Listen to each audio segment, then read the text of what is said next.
check out this Galaxy Watch stand that I printed. So it's got a hole here for the OEM charger.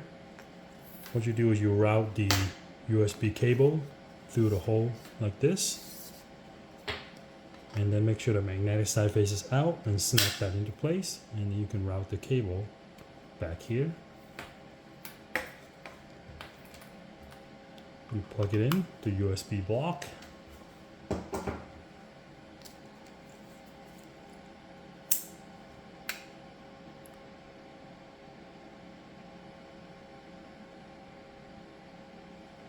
It also works for the Watch 5 Pro.